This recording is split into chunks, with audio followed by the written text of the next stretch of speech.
શ્રી ગણેશાય નમઃ. શ્રી કૃષ્ણ શરણમ મમ. શ્રી કૃષ્ણ શરણમ મમ. શ્રી કૃષ્ણ શરણમ મમ. શ્રીમદ ભગવદ્ ગીતાનો આ છે 17મો અધ્યાય, શ્રદ્ધાત્રેય વિભાગ યોગ. અર્જુને શ્રી કૃષ્ણને પૂછ્યું, હે કૃષ્ણ, જે મનુષ્ય શાસ્ત્રવિધિ છોડી અને કેવળ શ્રદ્ધાથી યજ્ઞ કરે છે એની સ્થિતિ કેવી છે? તે સાત્વિક કે રાજસી કે તામસી?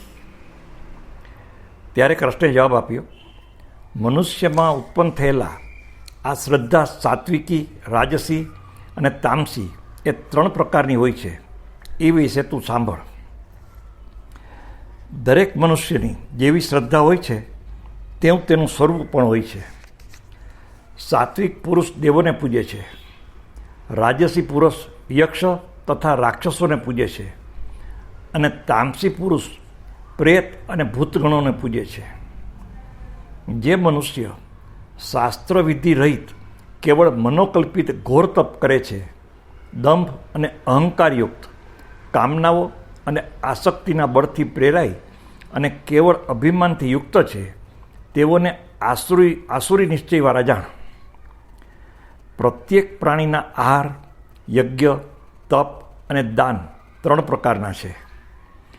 આયુ, સત્વ, બળ, આરોગ્ય, સુખ, પ્રીતિ, વૃદ્ધિ કરનાર, રસવાળા, સ્નિગ્ધ સ્થિર હૃદય અને આનંદદાયક આહાર સાત્વિક મનુષ્યને પ્રિય હોય છે. ખાટો, ખારો, ખૂબ ગરમ, તીખો, લુખ્ખો, દાહકારક, દુઃખ, શોક, રોગને પેદા કરનાર આહાર રાજસી મનુષ્યને પ્રિય છે. જ્યારે વાસી, ઠંડો, નીરસ, દુર્ગંધવાળો, એઠો અને અપવિત્ર આહાર તામસી મનુષ્યને પ્રિય હોય છે. ફળની ઈચ્છા ત્યાગી પોતાનું કર્તવ્ય સમજી શાંત ચિત્તથી વિધિપૂર્વક કરેલ યજ્ઞ સાત્વિક છે. ફળની ઈચ્છાથી કે દંભથી કરેલ એ યજ્ઞ રાજસી છે. જ્યારે વિધિ વગરનો, અન્ન વગરનો, મંત્ર વગરનો, દાન દક્ષિણા વગરનો અને શ્રદ્ધા વગરનો યજ્ઞ તામસી છે. દેવતા, બ્રાહ્મણ, ગુરુ અને વિદ્વાનોનું પૂજન પવિત્રતા, સરળતા, બ્રહ્મચર્ય, અહિંસા અને શારીરિક તપ છે.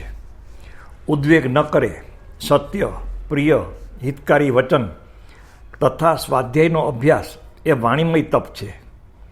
મનની પ્રસન્નતા, સૌમ્યતા, મૌન, આત્મા ઉપરનો કાબુ અને ભાવનાની શુદ્ધિ એ માનસિક તપ છે. ફળની ઈચ્છા વગરનું પરમ શ્રદ્ધાથી યોગી પુરુષો વડે કરાયેલ એ 3 પ્રકારના તપને સાત્વિક તપ કહે છે. કોઈના સત્કારાર્થે, માનાર્થે અથવા પૂજનાર્થે દંભપૂર્વક જે તપ કરાય છે તે અસ્થિર અને નાશવંત તપ છે અને રાજસી પણ છે.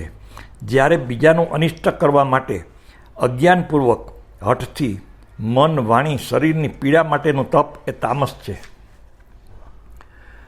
કર્તવ્ય સમજી અને દેશકાળ અને પાત્રનો વિચાર કરીને જે ધન આપવામાં આવે તે સાત્વિક છે.